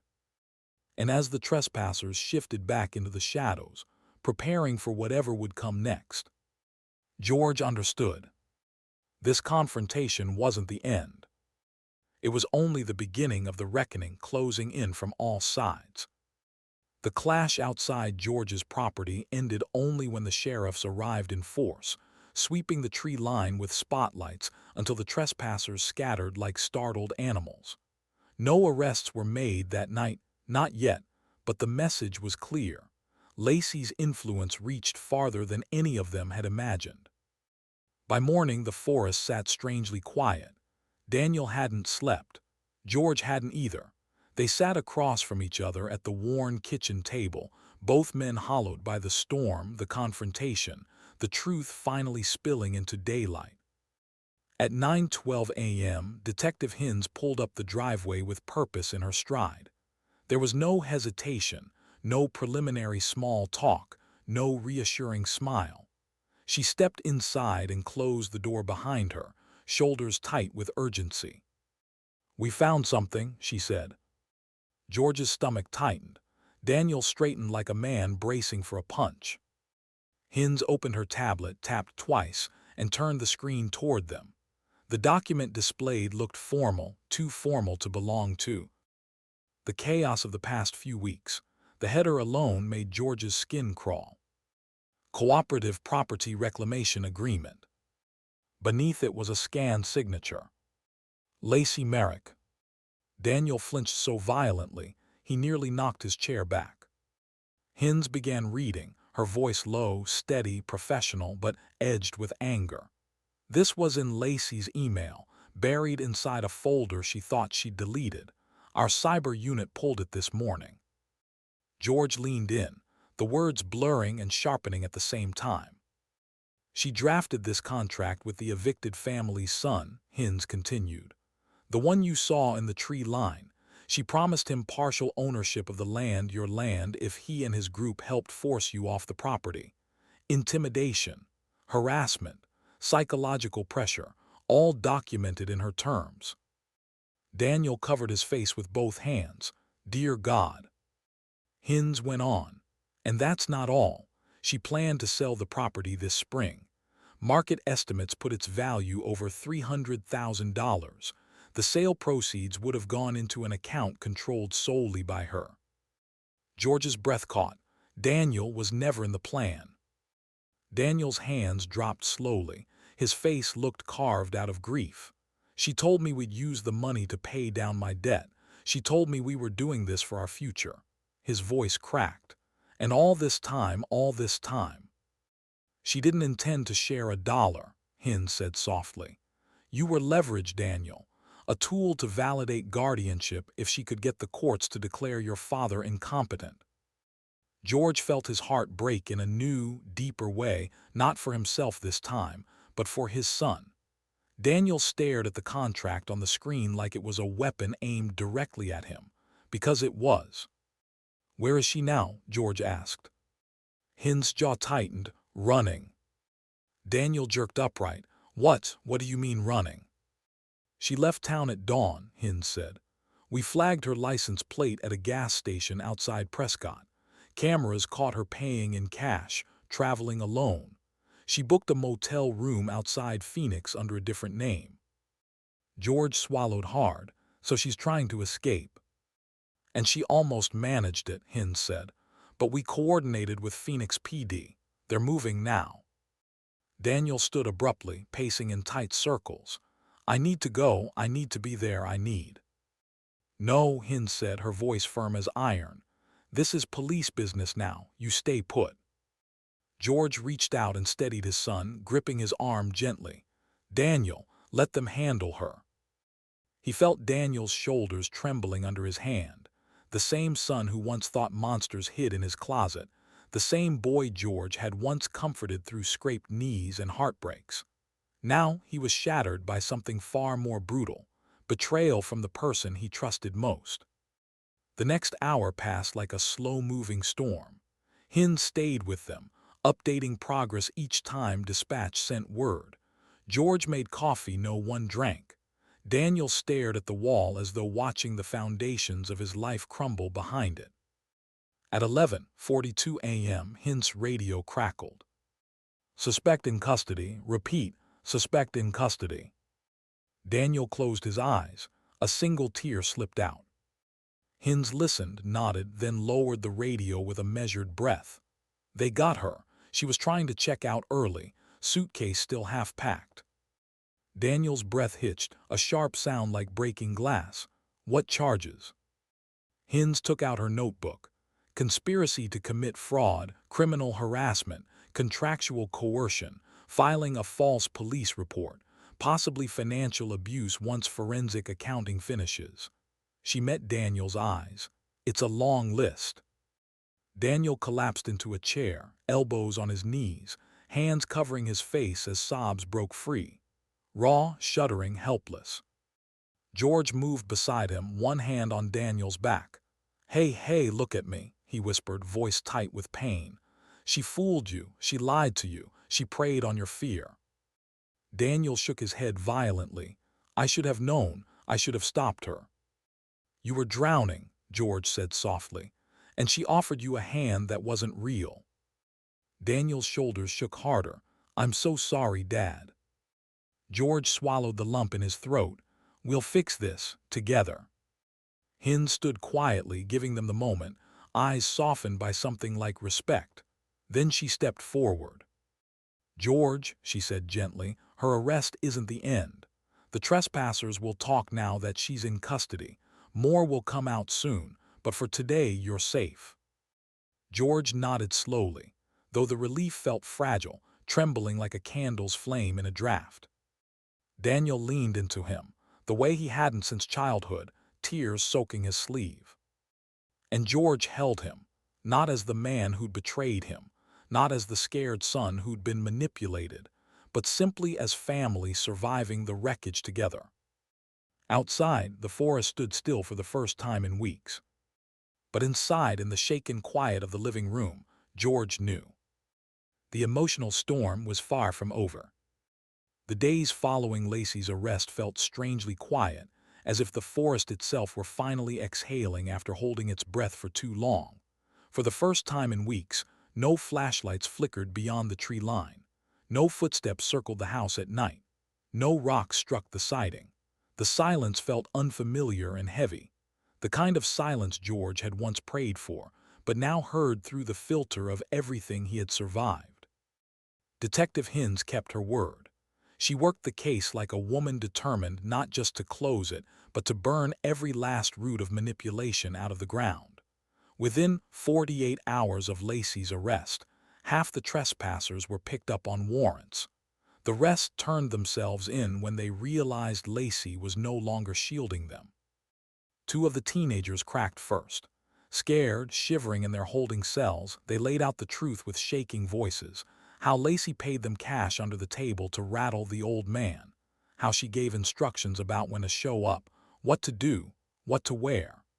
They showed investigators the messages she sent them, the drop points where she left envelopes, the videos she demanded they take to prove they'd done their part. The older men, including the evicted family's son, held out longer, but plea deals have a way of loosening even the tightest grip on silence. Under pressure, they admitted to every night they trespassed, every act of vandalism, every threat murmured near George's windows. More importantly, they revealed the promise Lacey made them, partial ownership of the land once George was forced out.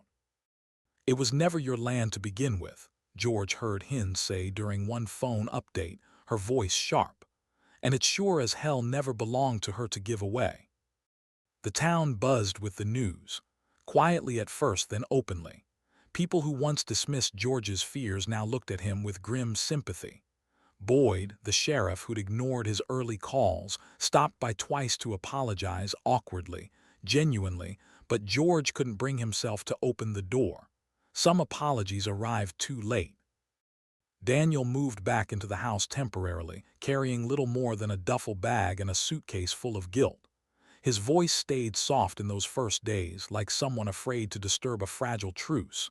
He kept his distance, helped where he could, and never once complained. Every morning he cleaned the kitchen. Every evening he walked the property with George, flashlight in hand, the two of them checking the perimeter like soldiers, awaiting a threat that no longer came.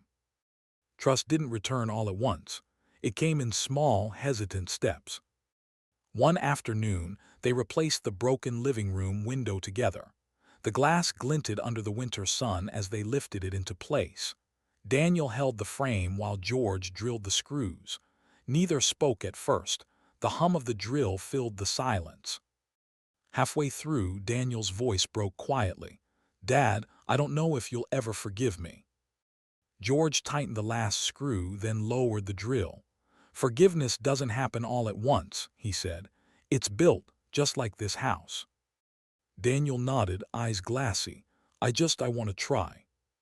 George squeezed his shoulder. "Then we'll try." Later that evening, when the house grew quiet and Daniel finally fell asleep on the couch, George walked into the bedroom he'd avoided for weeks. The stormy nights, the terror of footsteps, the shattered glass, all of it had kept him from entering this space, as if peace were something he no longer deserved. He sat on the edge of the bed and looked at Maggie's framed photo resting on the nightstand. Her warm smile met him with the same softness it always had, the softness incapable of judgment. He touched the edge of the frame gently. "You know what to say," he murmured. "You always did." The ache in his chest loosened just enough to breathe around it. In the days that followed, he repaired the porch railing, fixed the back door, replaced the blinds, and repainted the cracked trim near the window. Each act felt like stitching himself back together, repairing not only wood and glass but the fragile pieces inside him. Hins visited regularly with case updates. "The evidence is airtight," she told him during one visit, flipping through a thick stack of files. "The DA is confident. The charges will stick, and with the plea deals, there's no room for them to wiggle out." For the first time in a long time, George felt the tension inside him ease. Not completely, but enough. Daniel started therapy a week later. He didn't hide it. He told George openly, voice trembling but determined, that he needed help understanding why he'd been vulnerable to Lacey's manipulation, why he'd ignored the warning signs, why he'd believed her more than his own father. George only said, "I'm proud of you," and meant it. Winter crept closer, but the air around the home felt lighter. The pines no longer loomed like threats. They rustled with something closer to calm. Birds returned to the branches. Deer crossed the far edge of the property at dawn. For the first time since moving in, George sat on the porch with a mug of coffee and didn't flinch at every stray sound. Peace didn't arrive suddenly. It arrived the way morning fog lifted, slowly, softly, revealing the world a little clearer each day. But as George stood in the yard one evening, watching Daniel fix a loose shutter, he felt something warm settle deep inside him, something he hadn't dared hope for. Peace wasn't just returning to the home. It was returning to his life. And yet in the quiet, George sensed there was still one more chapter to close, one more reckoning before true calm could settle for good. The winter sun was barely rising when the mail truck rumbled down George's long dirt driveway. Daniel heard it before George did. He'd been waking early lately. Something about resetting his life made him restless at dawn, as if he was trying to reclaim hours he'd wasted under Lacey's thumb. He stepped outside in pajama pants and a sweatshirt, breath fogging in the frosty air, and retrieved the small cluster of envelopes from the metal box. Bills, a hardware store coupon, a letter marked with a county jail return address. Daniel stopped breathing. He stared at the envelope like it might burn through his fingers. George was on the porch when he returned, a mug of coffee warming his hands. He saw the expression on Daniel's face and knew instantly what the letter was. "She wrote you," George said quietly. Daniel nodded without lifting his eyes. He walked inside without a word, the envelope clutched tight. George followed, giving him space but not distance. Not anymore. Daniel sat at the kitchen table, the same table where they'd cried, argued, rebuilt. His hands trembled slightly as he tore the envelope open. A folded sheet slid out, covered in handwriting he knew too well. Sharp, tight strokes that always made her grocery lists look like legal threats. He hesitated for a long moment before finally reading. George stood at the counter silent, waiting. Daniel's eyes moved across the page slowly. His jaw tightened. His lips pressed into a thin line. Halfway down, his breath hitched, not with grief, but something closer to disbelief and rising anger. Finally, he dropped the letter on the table as if it weighed too much. George approached gently. "What does she say?" Daniel exhaled shakily. "She blames me for everything." His voice wavered, equal parts disgust. "ND heartbreak. She says I ruined her life. That if I hadn't panicked, she could have kept the plan going. She says I betrayed her." He ran a hand over his face, overwhelmed. "She even wrote," he swallowed hard.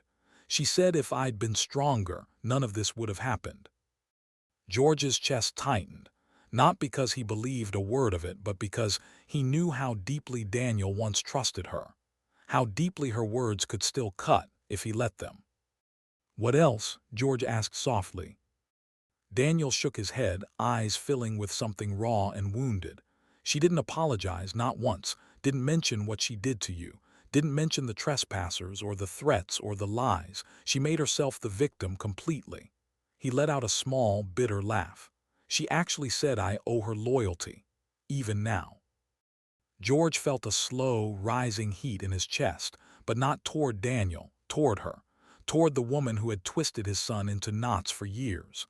"That letter isn't about you," he said gently. "It's about control. Same thing she's always tried to use." Daniel stared at the paper for a long beat. Then he picked it up, walked to the trash can, and dropped it in without hesitation. The lid swung shut with a soft thud. Something in Daniel's face shifted, subtle but profound. A weight lifting, a chain breaking. It was the first time George had ever seen his son choose himself over her. The first time he saw Daniel reject guilt that wasn't his to carry. He felt pride swell inside him, so sharply, he had to look away for a moment. "You did the right thing," George said quietly.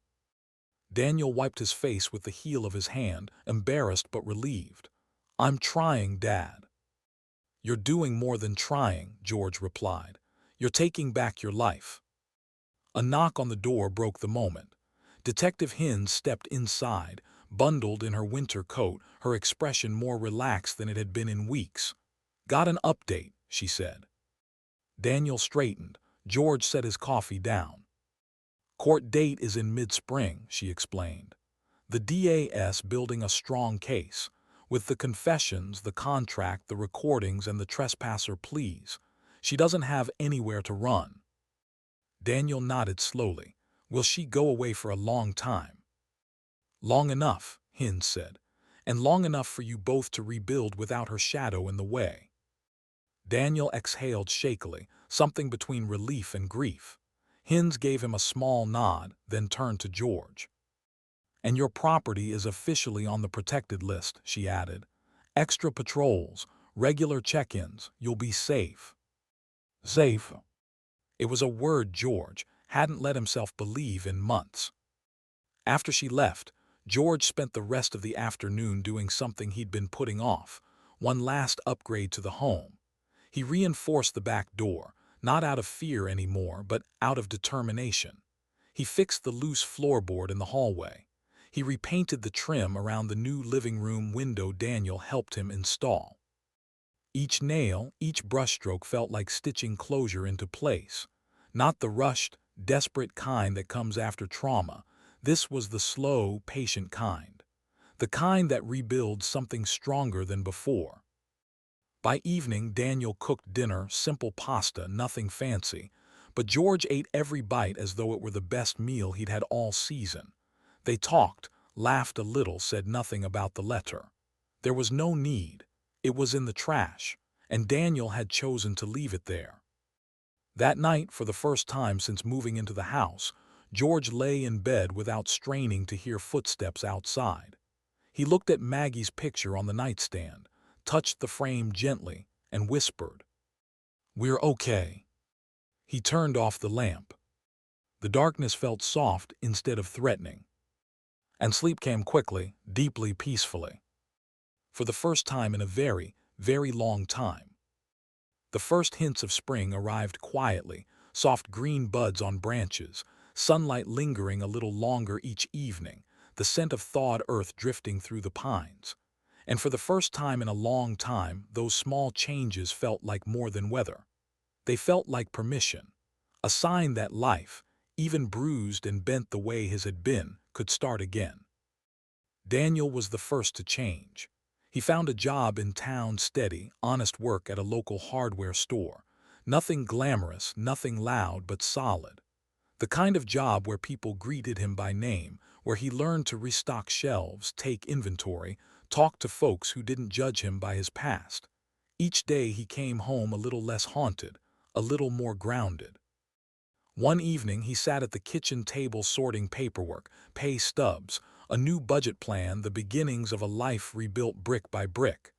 "It's not much," he told George with a shy smile, "but it's mine, really mine." George nodded, pride softening the lines in his face. "It's honest," he said. "You'd be surprised how rare that is these days." Daniel looked down, swallowed once, then met his father's eyes. "Hanks for giving me another chance." "You gave it to yourself," George replied quietly. "I just stood beside you." But even with Daniel home again, the house felt emptier than George expected. Maggie's absence was still a quiet ache, one that deepened at night when the forest grew still. The silence no longer frightened him, it just felt wide, too wide. He didn't realize how wide until he stumbled upon the small, trembling shepherd mix at the animal shelter in town. The dog was thin, nervous, with ears that perked hopefully every time someone walked by. When George knelt, the dog placed its head gently against his knee, as if recognizing something familiar in him. Loneliness, maybe, or the aches that linger in older hearts. He brought the dog home that same afternoon. Daniel laughed the moment he saw them walk in. "Dad, you, with a dog." George shrugged, embarrassed but pleased. "House felt empty," he said. "Figured a little company wouldn't hurt." The dog sniffed every corner of the living room before curling up at George's feet, tail thumping softly. George reached down and scratched behind its ears. "I'm thinking rusty," he said. Daniel grinned. "I like it." A few days later, Owen Keller stopped by. He came up the driveway slowly, hat in hand, shoulders slumped with the weight of something he'd been carrying too long. George met him on the porch, Rusty at his side. "I owe you an apology," Owen said, voice gravelly. "Should have warned you sooner, should have told you everything I knew." George studied the man's tired eyes and understood. Owen wasn't just apologizing for information withheld. He was apologizing for being afraid, for living in a forest where secrets felt safer than truth. "You were trying to protect yourself," George said gently, "and folks around here were scared of the wrong people for a long time." Owen looked surprised at the forgiveness, then relieved in a way that softened him. "Still," he murmured, "you deserved better." George nodded once. "Maybe, but we're here now and it's over."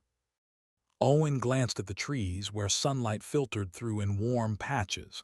"Forest looks different these days," he said. "Feels quieter, safer." George followed his gaze. The pines swayed gently, no longer hiding shadows that watched him, no longer echoing with footsteps or whispers. For the first time since moving here, the forest felt like the home he'd hoped it would be, a place where healing didn't have to feel like a battle. As Owen walked back to his truck, George lingered on the porch, listening to the soft clink of tools inside where Daniel was working on a kitchen cabinet. Rusty rested his head on George's boot, warm and steady. George breathed in the crisp air of early spring, letting it fill him. He had survived betrayal, unthinkable, intimate, almost breaking him at the core. He had watched his son claw his way out of manipulation. He had endured nights so dark he wasn't sure he'd make it to morning. And yet here he was, standing in the quiet light, feeling whole. Not the same. The past had changed him too deeply for that, but stronger, more anchored, a man who had fought for his peace and earned it. The forest rustled softly as a breeze moved through the pines. New leaves shimmered. Buds opened. The world was beginning again. And so was he. Thanksgiving arrived with the crisp scent of pine drifting through the open kitchen window, and the low hum of Daniel moving around the stovetop like a man determined to get everything right. George sat at the small dining table, peeling potatoes the way Maggie used to, slow, steady, with the practiced rhythm of memory guiding his hands. Rusty slept by the heater, tail thumping lazily each time Daniel dropped something on the floor. "Dad," Daniel said, glancing over his shoulder, "I think I might have nailed the stuffing this time." George raised an eyebrow. "Last time you said that, we nearly had to replace the oven." Daniel laughed, an honest, open laugh that filled the space with something bright. "Fair, but I followed the recipe exactly this time. Well, mostly exactly." "Mostly," George repeated. "That's what worries me." Daniel shot him a playful glare and George felt warmth bloom in his chest. They hadn't laughed like this in years. Maybe decades. Something about the rhythm between them had shifted, no longer strained, no longer careful. Just them. The turkey roasted slowly in the oven, filling the house with a smell George hadn't realized he missed. Maggie used to say Thanksgiving wasn't about the food, it was about the noise, the warmth, the reminder that even broken families could find ways to sit at the same table. George felt her presence gently in the room, not painful or haunting, but steady, like a hand on his shoulder. Daniel worked quietly for a moment, stirring gravy. "Dad." George looked up. "Yeah." Daniel took a breath, eyes fixed on the pan. "I'm glad you let me host this. I wanted to do something that felt normal again, something good." "Jorg." He set the potato peeler down. "This is better than good, son." Daniel swallowed, nodding. "I know I can't fix everything overnight, but I want to make things right. I want to be better this time." George felt a heaviness and a tenderness at once. "You're already doing it," he said, "one step at a time." Daniel looked at him, really looked, and for a moment George saw the boy he'd raised. The boy who used to hand him crooked construction paper cards every Thanksgiving with scribbled messages like "I'm thankful for Dad." That softness returned now, older but still there. "Thanks, Dad," Daniel whispered, "for not giving up on me." George felt his throat tighten. "We all fall," he said. "What matters is getting back up, and you're standing taller than I've seen in years." Daniel blinked fast, then smiled as he reached for two mismatched plates. "Well, let's see if Thanksgiving dinner stands too." They set the table together, simple, imperfect, but theirs. When Daniel carried the turkey over, he nearly dropped it, and George burst into laughter so abruptly Daniel had to set the pan down before he started laughing too. It wasn't polite chuckling.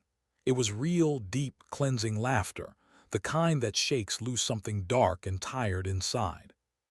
"Okay," Daniel said, wiping his eyes. "That was entirely your fault somehow." "My fault," George scoffed. "You almost launched the turkey into the living room." Would have been the most exciting Thanksgiving we've had in years. True, George admitted. They ate slowly, savoring every bite, talking about small things at first, work, the neighbors, Rusty's habit of stealing socks, until conversation turned deeper, sliding naturally into places they'd once avoided. I should have listened to you, Daniel said quietly at one point.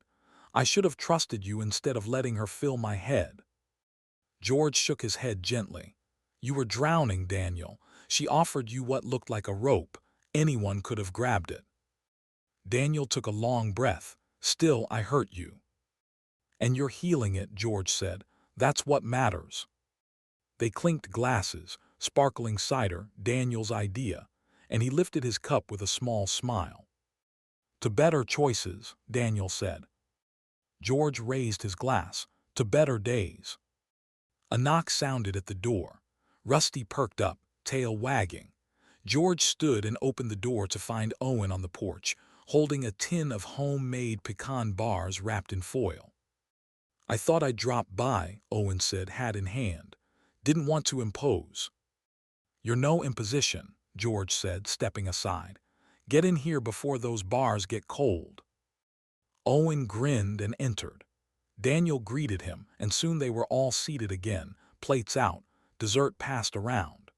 Conversation flowed easily, stories from years past, jokes about the forest, even a few gentle jabs about George's early attempts at installing the floodlights. Warmth filled the room, the kind that had nothing to do with the heater humming in the corner. It was warmth born of survival, forgiveness, and the quiet knowledge that none of them were alone anymore. As the night wound down and laughter softened into contented silence, George looked around the table, at Daniel, rebuilding himself piece by piece, at Owen, finally unburdened, at Rusty curled near his feet, and felt something settle in his chest. Peace. Real peace. The kind he fought for, the kind he earned. And Thanksgiving, for the first time in a very long time, felt exactly the way Maggie always said it should. Full. Warm. Home. The sun dipped low behind the pines, washing the forest in a quiet gold that softened every shadow. George stepped out onto the porch, Rusty padding after him, the old boards creaking under their weight like they were greeting him after a long, hard journey. The air carried the faint smell of spruce and thawed earth, the scent of a world returning to itself. He gripped the railing lightly and exhaled. The forest stretched out before him, still and calm, the silence no longer menacing but gentle, almost tender. It was the same view he'd first fallen in love with, tall pines standing like old sentinels, the sky wide and streaked with orange, the kind of peaceful quiet that once promised healing. But now the quiet meant something different. It wasn't a promise. It was a victory. He listened to the wind weave through the branches, soft, rhythmic, no longer carrying whispers or footsteps or the rustle of hidden trespassers. Just nature being nature. Just silence being earned. The screen door opened behind him. Daniel stepped onto the porch, hands in his pockets, shoulders relaxed in a way George hadn't seen since his son was young. The lines on Daniel's face looked less heavy now, less shaped by guilt, more by growth. He stood beside George, looking out at the forest with a slow, steady breath. Dad, Daniel said quietly, voice thick but steady, thank you for not giving up. George glanced at him, and for a moment the sunset painted Daniel's face in the same warm G. Lo, he remembered from a decade ago, before debt, before manipulation, before fear twisted everything out of shape. For the first time, George didn't just see the son he lost for a while. He saw the man standing beside him, trying, rebuilding, choosing better. I almost did, George admitted, more than once. Daniel swallowed. You had every reason to. George looked back at the trees, letting the stillness settle inside him. Peace, he said slowly, isn't given, it's defended. Daniel nodded, his eyes shining. I'm going to keep doing better, I just wanted you to know that. "I know, son," George said softly. "I see it." They stood in comfortable silence, watching the sun sink behind the ridge. Rusty curled at their feet, sighing deeply, content in the safety of the quiet home that had nearly been lost. The wind settled. The trees swayed gently. No footsteps. No whispers. No tension lingering in the corners of the night. Just calm. Just peace. George felt something warm spread through his chest, something he hadn't dared feel in months. Wholeness. Not the kind that comes from everything being perfect, but the kind that comes from surviving the imperfect, from standing his ground, from refusing to be pushed out of the home he'd chosen not just for himself, but for the life he still wanted to live. He looked at the porch he rebuilt, the lights he installed, the forest that no longer felt like an enemy, the son standing beside him who was slowly finding his way back. This house wasn't just shelter anymore. It was proof. Proof that even in old age, even in grief, even against betrayal and fear, a man could stand firm. A man could fight. A man could reclaim what mattered. The last of the sunlight dipped away, leaving the sky a soft gradient of blue and violet. The first star blinked awake above the treetops. George inhaled deeply, the cool air filling his lungs without the tightness that used to come with every breath. He felt grounded, present, alive in a way that surprised him. Daniel touched his arm gently, ready to head in. "In a minute," George said. He let the moment stretch, savoring the quiet, not the fearful quiet of hiding, but the full-bellied quiet of peace, true peace, the kind he had bled for, fought for, held onto with both hands. When he finally spoke, his voice was low but steady, carrying the weight of everything he'd endured and everything he'd reclaimed. "I bought this house for peace," he said, eyes still on the trees, "and I fought like hell to keep it.